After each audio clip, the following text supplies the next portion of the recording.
Hello friends, welcome back to our channel. I am Poonam Chaudhary and in this video we are going to learn about the eukaryotic cell. Okay, so eukaryotic cell means true cell. Eukaryotic cell जो होता है वो well developed cell होता है. तो eukaryotic cell के main जो members होते हैं वो होते हैं protista, fungi, Plantae and animalia. एक ग्रुप को प्रोकैरियोटिक में रखा गया है, दैट इज मोनेरा. ओके, उसके बारे में हमने पिछले वाले वीडियो में बात कर चुका है. उसके बाद इसका डेफिनेशन क्या हो गया? It is a complete cell, क्योंकि इसमें सब कुछ प्रेजेंट होता है यूकैरियोटिक सेल में जो सेल के अंदर होना चाहिए. Okay, well defined nucleus present. Prokaryotic में क्या था? न्यूक्लियस एब्सेंट, उसकी जगह पर न्यूक्लियोइड प्रेजेंट था, उसमें न्यूक्लियर मेम्ब्रेन नहीं होता है. यूकैरियोटिक सेल में एक वेल डिफाइंड न्यूक्लियस प्रेजेंट होता है. Okay, membrane bound cell organelles present. इसमें सारे सेल ऑर्गेनेल्स प्रेजेंट होते हैं और सेल के अंदर सेल के पास उनका अपना खुद का मेम्ब्रेन भी होता है. इसीलिए इस सेल में कंपार्टमेंट भी पाए जाते हैं. उसके बाद has variety of locomotory and cytoskeletal structures. ठीक है, ये जो आपके यूकैरियोटिक सेल होते हैं इसमें लोकोमोटरी स्ट्रक्चर भी पाए जाते हैं, जैसे कि फ्लैजेला एंड सीलिया. फ्लैजेला एंड सीलिया क्या लोकोमोशन में हेल्प करते हैं. उसके बाद साइटोस्केलेटल सिस्टम भी इसमें स्ट्रक्चर भी पाया जाता है. अब हम बात करते हैं सेल मेम्ब्रेन की, क्योंकि कोई भी एक सेल होता है तो सेल, उसके बाद ये साइटोप्लाज्म एंड बीच में न्यूक्लियस. ठीक है, कोई भी यूकैरियोटिक सेल है तो ये तीन चीजें जो होंगी दीज आर द स्ट्रक्चरल, है ना, इसका स्ट्रक्चरल यूनिट होता है. मीन्स कि ये आपका सेल मेम्ब्रेन, उसके बाद this is the cytoplasm and this is the nucleus. ये तीन तो होंगे ही होंगे, इसके बिना कोई भी सेल नहीं बनेगा यूकैरियोटिक सेल. ओके, तो सबसे पहले हम बात करते हैं सेल मेम्ब्रेन की. Cell membrane is a living structure. Cell wall जो होता है वो डेड स्ट्रक्चर होता है, नॉन लिविंग होता है, बट सेल मेम्ब्रेन जो है it is a living structure. Okay, also called plasma membrane. Cell membrane को ही हम प्लाज्मा मेम्ब्रेन भी कहते हैं, प्लाज्मा लेमा भी कहते हैं. डिटेल स्ट्रक्चर जो इसका है वो फाइंड आउट किया गया था 1950s में बाय इलेक्ट्रॉन माइक्रोस्कोप. 1950s में जब इलेक्ट्रॉन माइक्रोस्कोप की डिस्कवरी हुई तब जाके इस सेल मेम्ब्रेन को डिटेल में देखा गया था, बिल्कुल ही एकदम डिटेल में इसके सारे स्ट्रक्चर को फाइंड आउट किया गया था. उससे पहले पॉसिबल नहीं था, क्योंकि हम नॉर्मल जो हमारे पास माइक्रोस्कोप होते हैं, कंपाउंड माइक्रोस्कोप होते हैं, उससे हम इतना डिटेल स्ट्रक्चर नहीं फाइंड आउट कर सकते. ओके, अब ये स्टडीज किसमें किया गया था, उसके लिए कोई सेल चाहिए. तो सबसे पहले जो सेल जिसमें स्टडी किया गया था वो था आरबीसी, जिसे हम गोस्ट सेल भी कहते हैं. क्यों? क्योंकि जो आरबीसी होता है, आपको पता है कि जब जो मेच्योर आरबीसी होता है वो मेच्योर होने पर अपने अंदर के सारे ऑर्गेनल्स को भी रिलीज कर देता है, न्यूक्लियस को भी रिलीज कर देता है ना, उसके अंदर कुछ भी बचा नहीं. न्यूक्लियस ही तो कंट्रोल सिस्टम होता है ना एक सेल का, मेन काम तो न्यूक्लियस ही करता है. उसके पास जेनेटिक मटेरियल है, डीएनए है, सारे फंक्शंस को वही कंट्रोल करता है. और मेच्योर आरबीसी में न्यूक्लियस ही नहीं होता, that is why it is known as ghost cell. और ऐसा क्यों होता है? क्योंकि आरबीसी को अपने अंदर बहुत सारे जगह चाहिए ताकि वो ज्यादा से ज्यादा हीमोग्लोबिन को कैरी कर सके, और हीमोग्लोबिन ऑक्सीजन को कैरी कर सके. तो ज्यादा से ज्यादा हीमोग्लोबिन को कैरी करने की वजह से वो अपने अंदर के सारे सेल ऑर्गेनल और न्यूक्लियस को रिलीज कर देता है. सेल मेम्ब्रेन बना किस चीज का है? तो सेल मेम्ब्रेन जो होता है वो मेनली लिपिड्स एंड प्रोटीन्स के बने होते हैं, है ना. तो सेल मेम्ब्रेन में कोलेस्ट्रॉल एंड कार्बोहाइड्रेट्स भी प्रेजेंट होते हैं, बट मेनली जो होता है वो लिपिड्स एंड प्रोटीन्स का ही बना होता है. मेन लिपिड्स कौन कौन से होते हैं? फॉस्फोग्लिसराइड्स और फॉस्फोलिपिड्स. प्रोटीन कौन कौन से होते हैं? वो उसके प्रेजेंटेशन पर डिपेंड करता है. एक्सट्रिंजिक होते हैं, इंट्रिंसिक होते हैं, वो हम उसके स्ट्रक्चर में पढ़ेंगे. रेशियो क्या होता है लिपिड एंड प्रोटीन्स का? वो वेरी करता है अलग अलग सेल पर. कौन सा सेल है, किसका मेम्ब्रेन है, या फिर वो माइटोकॉन्ड्रिया का मेम्ब्रेन है, या फिर वो किसी सेल ऑर्गेनल का मेम्ब्रेन है, या न्यूक्लियस का मेम्ब्रेन है, तो उसके मेम्ब्रेन पर डिपेंड करता है रेशियो. फॉर एग्जांपल आरबीसी को हमने स्टडी किया तो आरबीसी के अंदर जो प्रोटीन और लिपिड का रेशियो है वो है 52:40. अब हम बात करेंगे सेल मेम्ब्रेन के स्ट्रक्चर की. तो सेल मेम्ब्रेन जो होता है हमारे यूकैरियोटिक सेल का, उसे हम कहते हैं फ्लूइड मोजाइक मॉडल. ओके, इस मॉडल को प्रपोज किया था सिंगर एंड निकोलसन ने इन 1972. 1950s में इलेक्ट्रॉन माइक्रोस्कोप का डिस्कवरी हुआ था, उसके बाद इसके स्ट्रक्चर पर स्टडीज हो रही थी. ठीक है, बहुत सारे साइंटिस्ट ने स्टडी किया, डिफरेंट मॉडल्स दिए, लास्ट में फाइनलाइज्ड हुआ फ्लूइड मोजाइक मॉडल जो कि 1972 में आया. Has a quasi fluid lipid, river of lipid, ठीक है। इस मॉडल के अकॉर्डिंग जो हमारा प्लाज्मा मेम्ब्रेन है वो कैसा है, एक लिपिड का रिवर है, ठीक है, एक नदी है लिपिड की, जिसके अंदर जो प्रोटीन्स है वो स्प्रिंकल्ड किए हुए हैं, ठीक है। मतलब आप इसको ऐसे समझिए कि जो हम खीर खाते हैं, ठीक है, खीर कैसा होता है, सेमी फ्लूइड होता है ना, सेमी फ्लूइड, वैसा ही हमारा प्लाज्मा मेम्ब्रेन होता है। अब खीर के अंदर ऊपर हम क्या करते हैं, जो हमारे सारे ड्राई फ्रूट्स होते हैं उसको हम उसके ऊपर ऐसे स्प्रिंकल्ड कर देते हैं, है ना। तो हमारा प्लाज्मा मेम्ब्रेन वैसे ही है, सेमी फ्लूइड लाइक स्ट्रक्चर है, उसके ऊपर जो प्रोटीन्स है हमारे वो स्प्रिंकल्ड किए हुए हैं इस मॉडल के अकॉर्डिंग। उसके बाद lipid can travel from one place to other. जो इस मॉडल में प्लाज्मा मेम्ब्रेन में जो लिपिड प्रेजेंट होते हैं वो एक प्लेस से दूसरे प्लेस पर ट्रेवल भी कर सकते हैं, अभी हम देखेंगे। ये देखिए कुछ इस तरह का हमारा प्लाज्मा मेम्ब्रेन का स्ट्रक्चर होता है। अब इसमें क्या होता है, ये जो आपको ब्लैक कलर के दिख रहा है ना, ये सारे क्या है, लिपिड्स, ठीक है। अब देखिए आप, ऊपर एक लेयर है ब्लैक वाला लिपिड का और नीचे एक लेयर है ब्लैक वाले लिपिड का। तो एक प्लाज्मा मेम्ब्रेन में कितने लिपिड के लेयर हो गए, दो, एक अपर साइड एक लोअर साइड, ओके। तो दो लेयर हो गए, इसीलिए हम स्ट्रक्चर में क्या बोलते हैं, लिपिड बाइलेयर। प्लाज्मा मेम्ब्रेन में लिपिड क्या होता है, बाइलेयर होता है, मींस दो लेयर होते हैं। सपोज दैट कि ये हमारा सेल है और सेल के इस हम प्लाज्मा मेम्ब्रेन को डिटेल में देख रहे हैं, ठीक है। तो इस वाले लेयर में, इस प्लाज्मा मेम्ब्रेन में ही ये दो लेयर प्रेजेंट है, ठीक है। तो एक लिपिड इस सेल के साइटोप्लाज्म की तरफ होगा और एक जो लिपिड का लेयर होगा वो आउटर वर्ल्ड की तरफ होगा, ठीक है। तो सपोज दैट कि ये हमारा साइटोप्लाज्म है, ठीक है, दिस इज द साइटोप्लाज्म वाला साइड, और वो सेल के बाहर वाला साइड, सेल्यूलर स्पेस जो होता है ना, उधर वाला साइड, ठीक है। तो एक हमारा जो हेड होता है लिपिड का वो साइटोप्लाज्म की तरफ होता है और एक हेड जो होता है वो स्पेस में बाहर होता है, सेल के बाहर, ओके। तो दो लिपिड के लेयर है, मीन्स लिपिड बाइलेयर। अब इस लेयर में इस वाले आप लिपिड को देखो, इसका स्ट्रक्चर कैसा है, एक हेड है और एक टेल है, ठीक है। ये जो हेड होता है this is the polar, means charge body होता है, ठीक है, चार्ज होता है इस पे, क्यों, क्योंकि फॉस्फेट ग्रुप लगा है इसलिए ये चार्ज है। जो टेल होता है वो नॉन पोलर है, ठीक है, और वो हाइड्रोकार्बन का बना होता है। तो टेल हाइड्रोकार्बन का बना है और नॉन पोलर है, और जो आपका हेड है वो पोलर है। तो नॉन पोलर जो है, ठीक है, वो किधर रहेगा, वो बीच में, देखिए दोनों एक ऑपोजिट डायरेक्शन में, ठीक है, मीन्स दोनों बीच में है लेयर के, ओके। तो ये जो हेड होता है ना, पोलर हेड, ये हाइड्रोफिलिक है। हाइड्रोफिलिक मीन्स वाटर लविंग, ये वाटर को लव करेगा, मीन्स वाटर इससे अट्रैक्ट होंगे, ठीक है। लेकिन जो ये नॉन पोलर टेल है, जो ये नॉन पोलर टेल है, ये क्या है, हाइड्रोफोबिक, मीन्स ये वाटर को लव नहीं करेगा, ये वाटर से डरेगा, वाटर से दूर जाएगा, ये वाटर को अपने आसपास भी भटकने नहीं देगा। तो आप देखो कि ये जो साइटोप्लाज्म की तरफ हेड है, इधर भी ये भी वाटर लविंग है और बाहर भी वाटर लविंग है, लेकिन बीच का जो पूरा स्पेस है वो क्या है, वाटर हेटिंग, मीन्स वाटर यहां से अंदर क्रॉस नहीं कर सकता और साइटोप्लाज्म से भी बाहर नहीं जा सकता, लेकिन जाएगा, ठीक है, उसके लिए भी व्यवस्था है यहाँ पर, ओके। तो ये तो हो गए हमारे लिपिड्स ना। अब क्या है कि अब इसके अंदर कुछ प्रोटीन्स लगे होते हैं, डिफरेंट डिफरेंट टाइप्स के प्रोटीन होते हैं। अब ये देखो, ये प्रोटीन जो रेड वाला दिख रहा है ये क्या है, अपर वाला जो लेयर है लिपिड का उसी के बीच में प्रेजेंट है ना, नीचे वाले की तरफ नहीं है, अपर वाले लेयर में प्रेजेंट है। तो इसको भी हम क्या बोलेंगे, पेरिफेरल प्रोटीन है ये, ठीक है, मीन्स पेरिफेरी में प्रेजेंट है, बाहर वाले साइड में।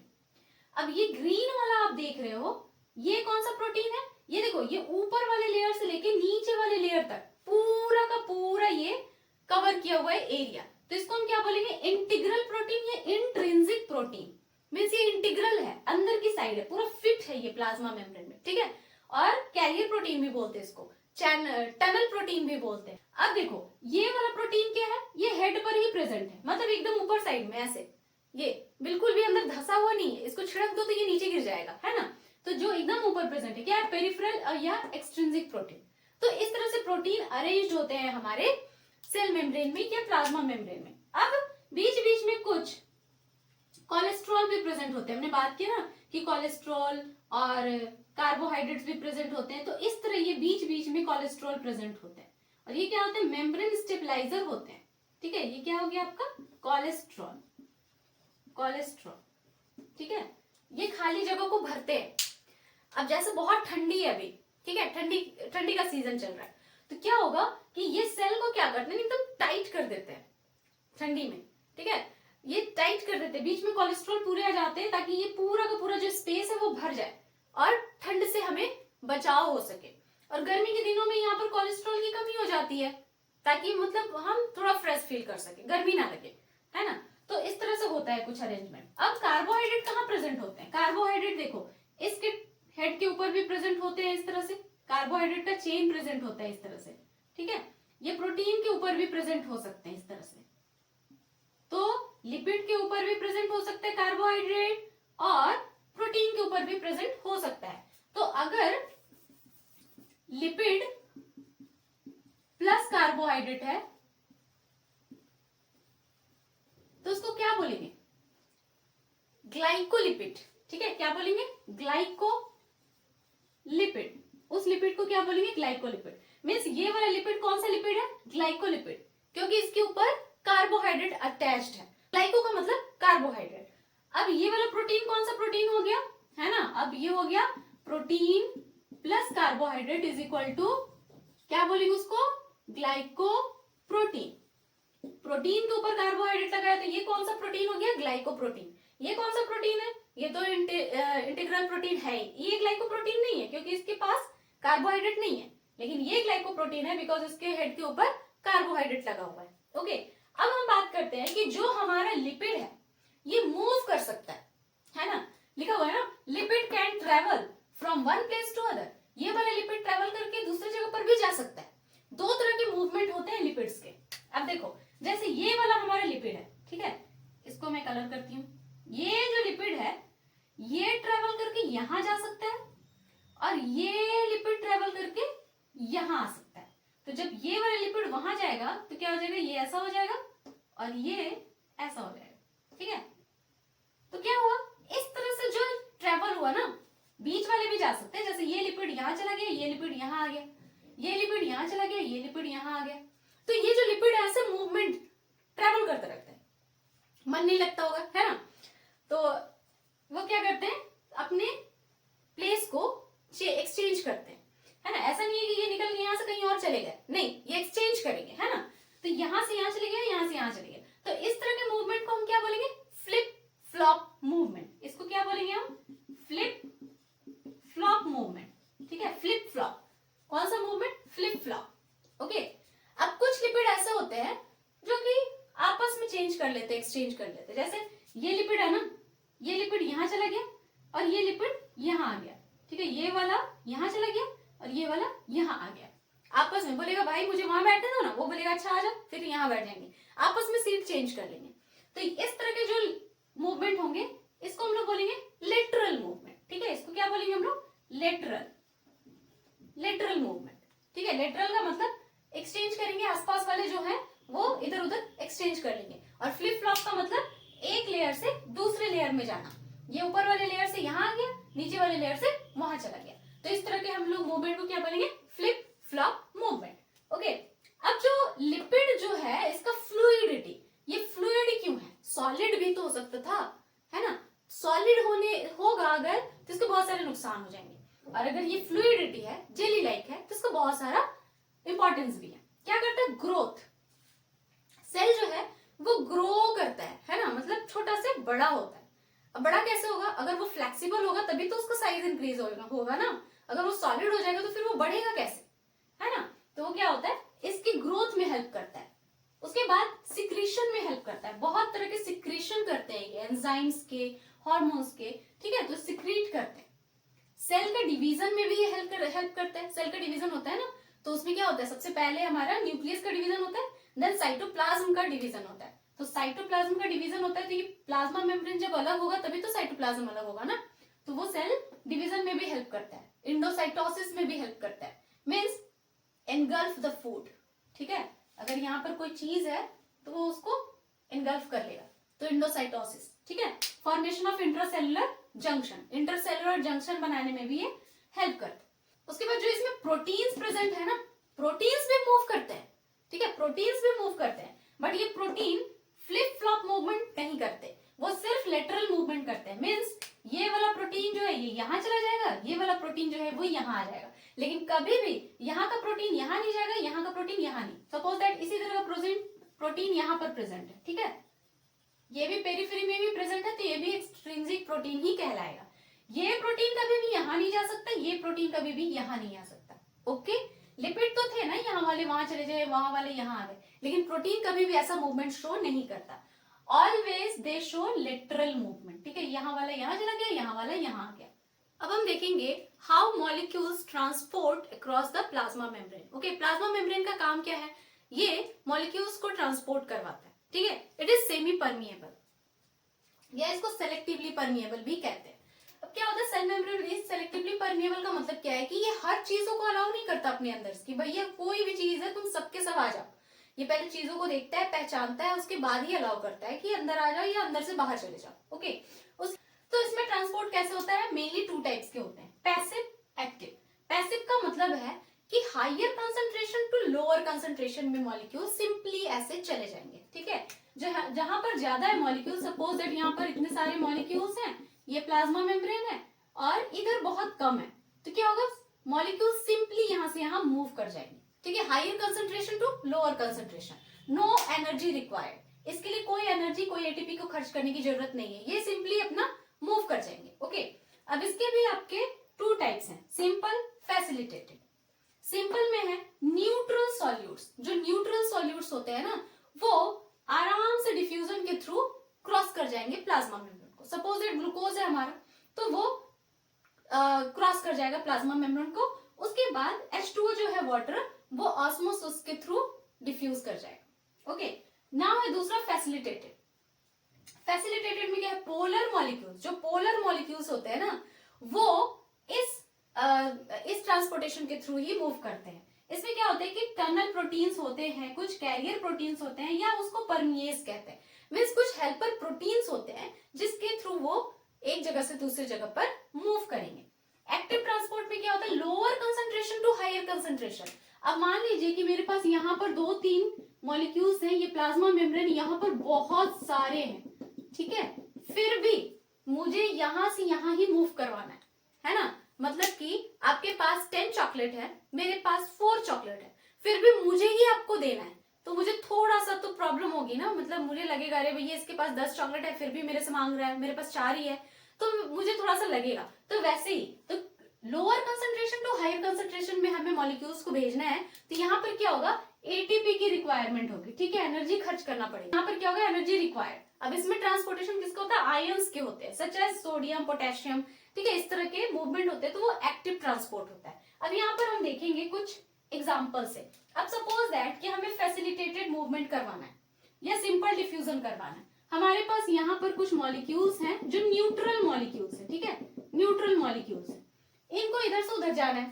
न्यूट्रल मॉलिक्यूल्स यहाँ पर इतने सारे, यहाँ पर बहुत कम है, तो अब क्या होगा, ये मॉलिक्यूल्स देखेंगे भैया अच्छा वहां पर कंसंट्रेशन कम है, चलो सिंपली मूव कर जाते हैं यहाँ से वहां, इक्विलिब्रियम मेंटेन कर लेते हैं, तो ये क्या हो जाएगा, सिंपल डिफ्यूजन, ठीक है, ये क्या हो जाएगा, सिंपल डिफ्यूजन। अब कुछ है फैसिलिटेटेड, मतलब पोलर मॉलिक्यूल्स है, तो प्लाज्मा मेम्ब्रेन यहाँ से यहाँ तो अलाउ नहीं करेगा उसको, पोलर मॉलिक्यूल्स को बोलेगा नहीं भैया मेरे तरफ से तो तुम नहीं जा सकते, तो वो क्या करेंगे, ये कैरियर प्रोटीन है कुछ या टनल प्रोटीन है जो यहाँ से यहाँ तक पूरे लगे हुए हैं। अब ये मॉलिक्यूल्स क्या करेंगे, इसके थ्रू जाएंगे, इस पर बैठ के जाएंगे। अब यहाँ पर आए, ये मॉलिक्यूल्स हैं आपके, है ना, पोलर मॉलिक्यूल्स, इधर जाना है उनको, तो ये क्या करेंगे, इसके साथ लग जाएंगे और फिर यहाँ से यहाँ पर मूव कर जाएंगे। इसको हम लोग क्या बोलेंगे, फैसिलिटेटेड डिफ्यूजन, है ना, फैसिलिटेटेड डिफ्यूजन। फैसिलिटेटेड डिफ्यूजन कैसे, सपोज दैट कि ये हमारा टनल प्रोटीन है, ठीक है, और हमें ये हमारा टनल प्रोटीन है। अब इस मॉलिक्यूल को, ये पोलर मॉलिक्यूल है, इसको इस तरफ से इस तरफ पे जाना है, तो ये क्या करेगा, इस टनल प्रोटीन, कैरियर प्रोटीन के ऊपर ऐसे लग जाएगा, फिर ये प्रोटीन ऐसे मूव करेंगे और ये फिर इधर जाके इधर चला जाएगा, ठीक है। तो इस तरह से होता है आपका फैसिलिटेटेड डिफ्यूजन। नाउ अब हमें एक्टिव ट्रांसपोर्ट करवाना है। अब एक्टिव ट्रांसपोर्ट में क्या, इधर 2-4 मॉलिक्यूल ही है, इधर बहुत ज्यादा है, लेकिन फिर भी इसको इधर से इधर जाना है, तो इसके लिए भी एक प्रोटीन चाहिए और एनर्जी भी चाहिए। अब फिर क्या होगा, यहाँ से यहाँ ये मूव करेगा, तो इसको क्या बोलेंगे, एक्टिव ट्रांसपोर्ट।